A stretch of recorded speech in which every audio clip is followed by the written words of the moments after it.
So we're in this era where AI is just exploding, right? It's everywhere. Absolutely. It's transforming industries faster than we can almost keep track. But there's this fundamental challenge underneath it all. How do you actually manage these systems? Yeah, how do you scale them?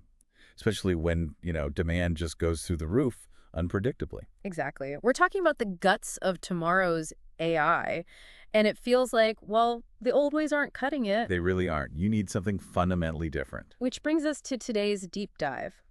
We're looking at a really interesting advanced breakthrough design called MTOR. Right, MTOR. And its economic model, RENTAHal, which is pretty revolutionary in itself. Our guide for this is a fascinating new book, MTO, Alice Enters the Realm, Theory of Operation. By J.P. Ames, plus a detailed white paper on the dynamic pricing and insights from the creator's work. So quite a bit to dig into. Definitely. And what we're looking at isn't just like a small tweak to how things are done now.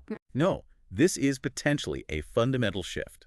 It changes how AI systems talk to each other, how they use resources. It's a move beyond the computational models we've relied on for decades. A whole new way of thinking about AI infrastructure. Pretty much. Yeah. So our mission today is to really unpack this advanced breakthrough design, figure out what makes it tick, and why people are calling it revolutionary. Okay, let's do it. Let's unpack this. So for years, AI systems have been built on certain models. Right. Computational models that, while they got us this far, they have limits. They feel kind of rigid, don't they? Right. Trying to force AI, which is so fluid, into these neat little boxes. Exactly. Think sequential pipelines, fixed workflows, everything depending on shared state. Predetermined pathways. Yeah, it's like trying to manage rush hour traffic with only traffic lights designed for a sleepy village. It just doesn't scale or adapt well. There's a great quote in the source material that sums it up. Because you can't build the systems of tomorrow on the platforms of yesterday. That hits the nail on the head. Those traditional architectures create bottlenecks. They have single points of failure. They just struggle with dynamic needs. So this is the problem MTOR is designed to solve. Precisely. MTOR stands for Multitronic Operating Realm. Okay. And it is this advanced breakthrough design. It's presented as the world's first intent-driven, stateless orchestration system specifically for AI. Intent-driven and stateless. Those sound important. Hugely important. The claim is that this shift is as big as, say, moving from Turing machines to the von Neumann architecture that underpins most modern computing. Wow, okay. That's a massive claim, a foundational shift. It is. So let's zoom in on intent-driven. What does that actually mean in practice? How can you just state your intent and have the system figure it out? Yeah, it's a really cool concept. Instead of telling the system how to do something step by step. Like a rigid script. Exactly. Just tell it what you want, your intent. Yeah. Summarize this document or generate an image of a cat riding a bicycle. MTOR then uses its mathematical framework. It involves something called gradient following to essentially let the solution emerge. It finds the most efficient path to fulfill that intent without you needing to define the path explicitly. So it's less about executing commands and more about discovering solutions. That's a great way to put it. It navigates the possibilities based on the intent you provide. And how does the stateless part fit in? Stateless architecture. This is crucial for resilience and scaling. It means the different components, the workers doing the AI tasks, operate independently. No shared memory they all rely on. Right. Think of it like chefs in a kitchen. Yeah. In a stateful system, they might all need to constantly check a central board for the orders and ingredient levels. If that board gets wiped, chaos. Got it. And a stateless system like MTOR, each chef or component gets the info it needs for its specific task and just does it. If one component goes down, the others aren't affected because they don't depend on its internal state. Which means you can add or remove components much more easily. Horizontal scaling. Exactly. Yeah. Unprecedented horizontal scaling and resilience.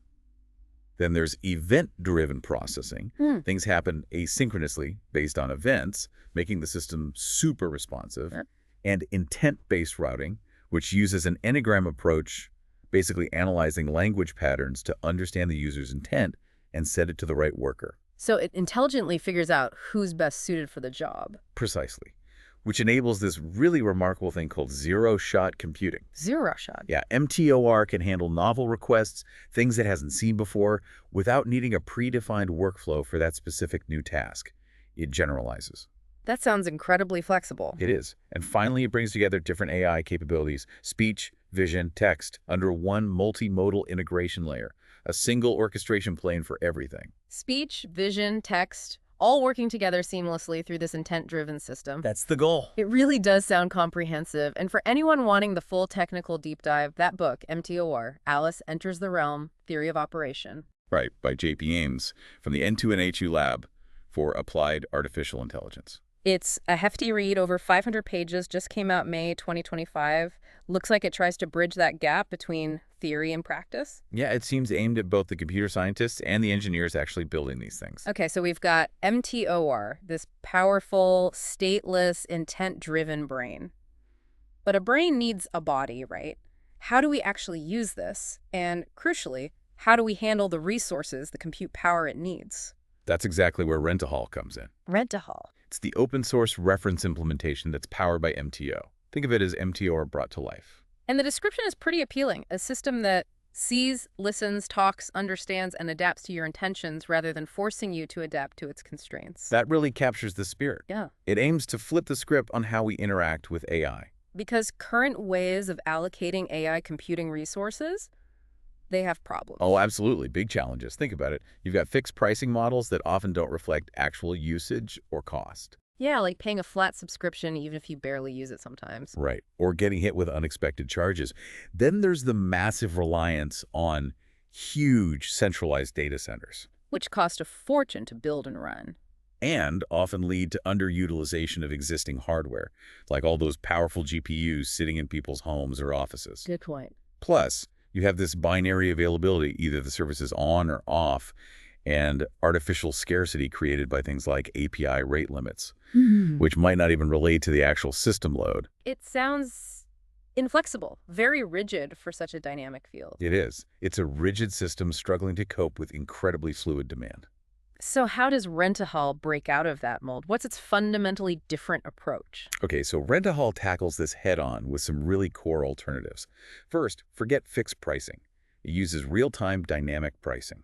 Dynamic pricing, like surge pricing for Ubers. Sort of, yeah, but applied to AI compute. The cost fluctuates based on the current demand and supply within the system, minute by minute. Second, instead of relying only on centralized servers, it taps into a decentralized resource pool. Specifically, it leverages consumer GPUs. I mean, like the graphics card in my gaming PC. Exactly. That powerful hardware that might be sitting idle much of the time can become part of the RENTAHal network, providing compute power. Turning idle hardware into productive assets. Precisely. This enables very flexible participation models for the people running these nodes, the operators. They can set their own terms for when and how they contribute. So they have control. Yes. And, maybe most importantly, it creates transparent economics. Costs fluctuate directly with demand, and the payment goes directly from the user to the node operator providing the compute. Wait, directly? The system doesn't take a cut? According to the white paper, no. The RENTAHal orchestration layer itself aims to be economically neutral in the transaction. It just facilitates the connection and the payment. Wow, okay. That is a different model. So, this dynamic pricing, decentralized compute. What does this mean for you and me when we want to use AI? How does the economics actually work? Right, the economics are fascinating. It draws on some pretty established but powerful theories. First is Hayekian price theory. Hayekian, as in Friedrich Hayek. The very same.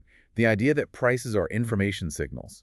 They convey complex information about scarcity and demand far more efficiently than any central planner could. Okay. RENTAHal uses dynamic prices as these signals. Node operators signal their willingness to supply compute at certain prices. Users signal their demand by choosing to pay the current price or wait. It creates this emergent order, an equilibrium, without anyone dictating it from the top down. A decentralized market finding its own balance. Exactly.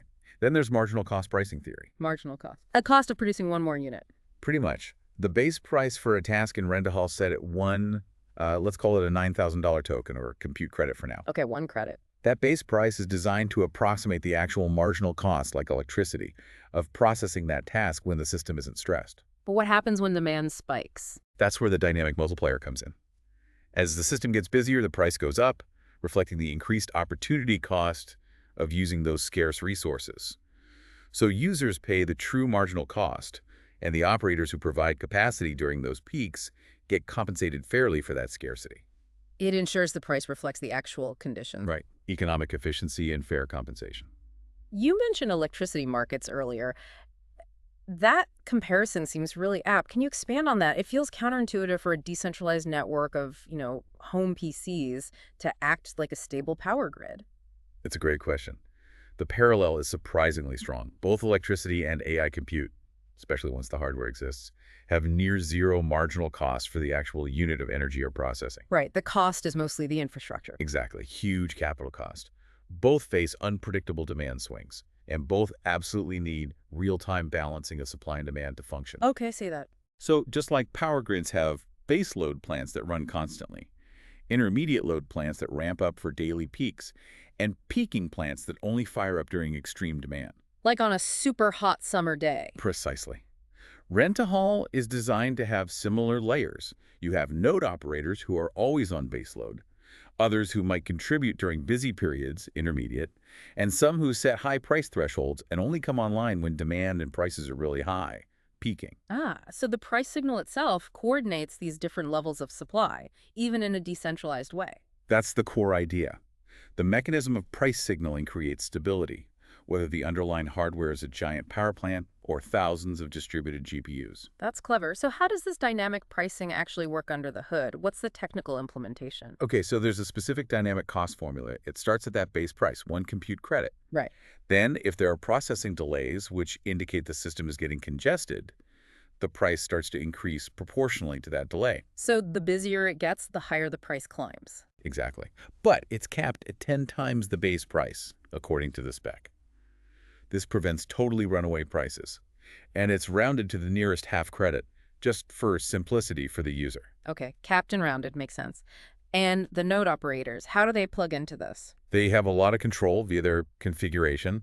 They specify things like their GPU type, say an RTX 3090 or a 4090. Okay. The capabilities they offer kid their setup do chat, image generation, vision tasks. Right.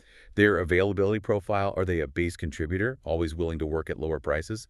Or are they peaking enabled, only jumping in when prices hit a certain threshold they set? Ah, so they define their own price points. Yes, custom price thresholds for different types of tasks, maybe even time constraints, gives them fine-grained control over their participation. So how does the system choose which node to use for my request? That's the orchestrator selection algorithm. It's designed for efficiency. First, it looks for any available idle workers, the cheapest option. Makes sense. If none are immediately free, then it checks for those peaking-enabled workers. But it will only engage one of them if the current dynamic price is actually higher than the minimum price the operator set. So it respects their thresholds. Absolutely. Yeah. And within any category, idle or peaking, it prioritizes their healthiest worker based on performance metrics to ensure reliability. And the money, the tokens, how does that flow transparently? Through the token flow mechanics, it is designed as a direct one-to-one relationship. If your task costs, say, 3.5 credits, Okay. your wallet is debited 3.5 credits. Simultaneously, the wallet of the node operator who performed the task is credited exactly 3.5 credits. Instantly. That's the idea. And all these transactions are recorded immutably on a blockchain for full transparency.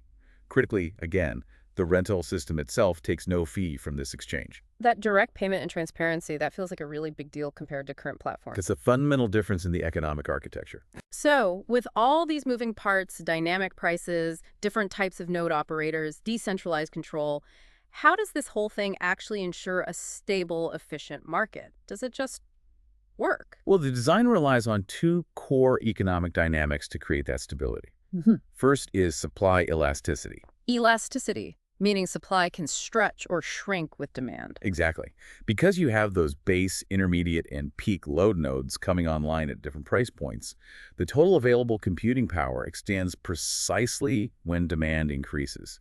It mimics that classic upward-sloping supply curve from economics more, is supplied at higher prices. So resources appear when needed most. And crucially, the compensation scales with the scarcity value of those resources.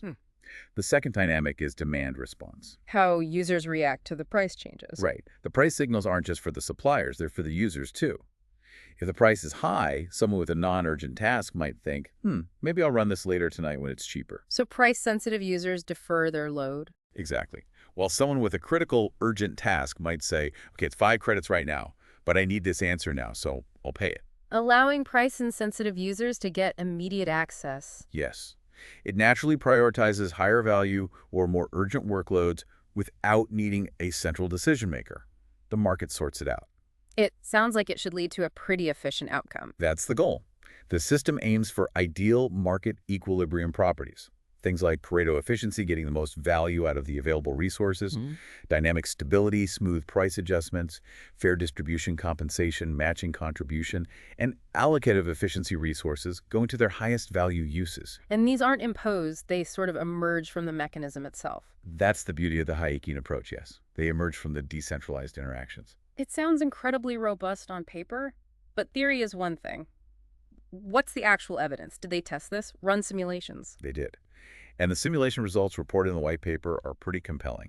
They ran scenario analysis, including extreme demand spikes. It's like a sudden surge. Yeah, even a black swan event, throwing 1,200 queries per hour at the simulated system.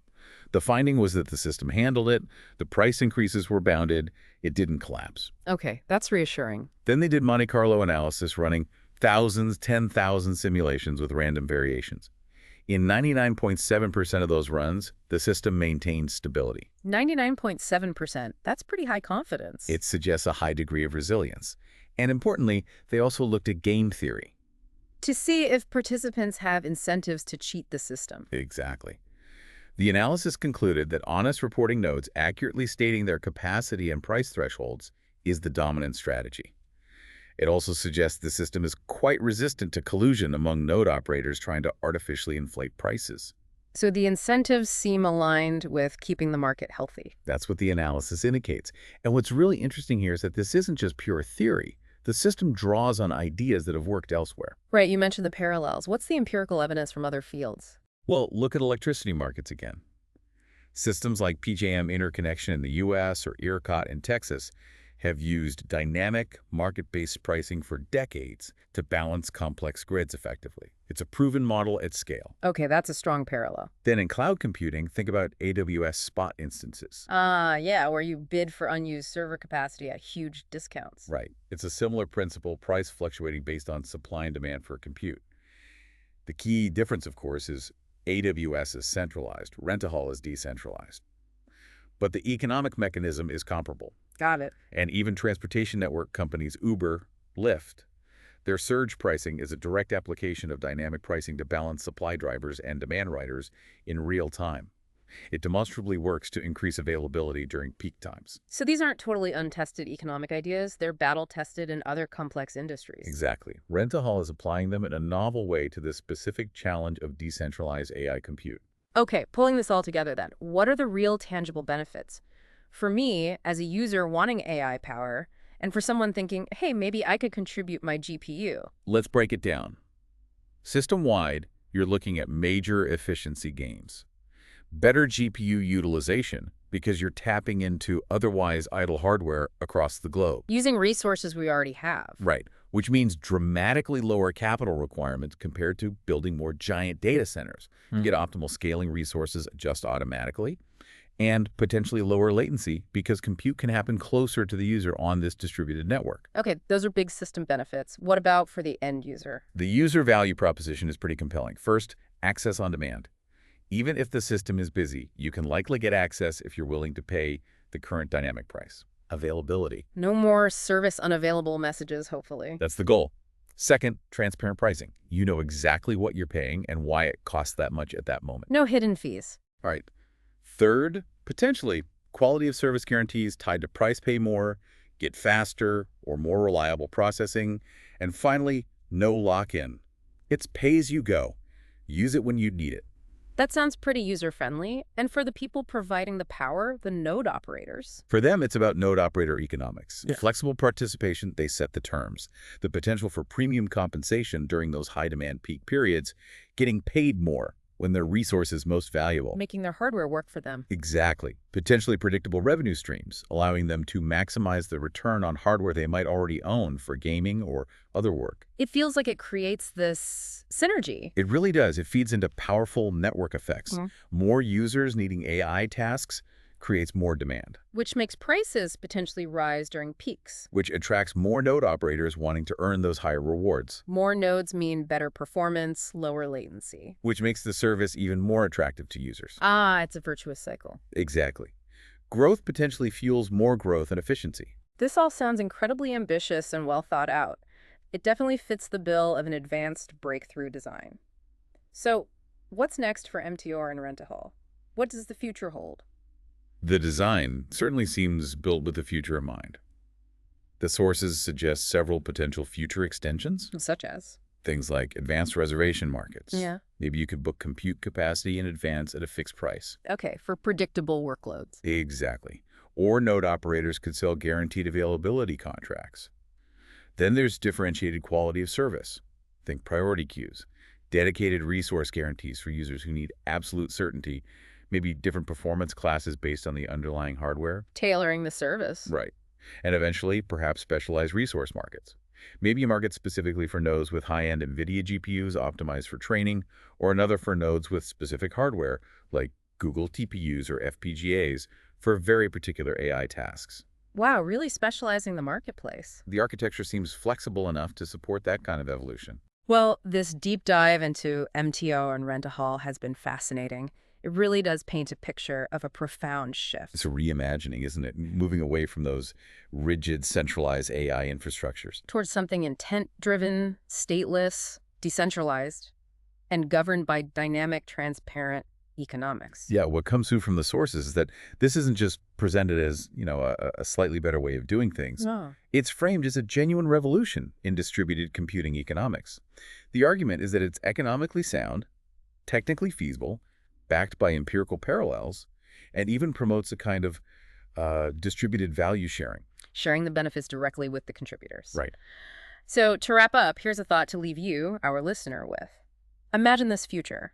How might an AI system that's truly intent-driven and stateless running on a decentralized economic engine like RENTAHAL, how might that change things? Not just how AI systems are built, But how you interact with AI, how you might even contribute your own resources to this global computational fabric. Think about AI becoming less of a product you buy from a big company and more like a fluid distributed utility. available everywhere, adaptable on demand, powered by everyone. What possibilities does that open up? Definitely something to ponder.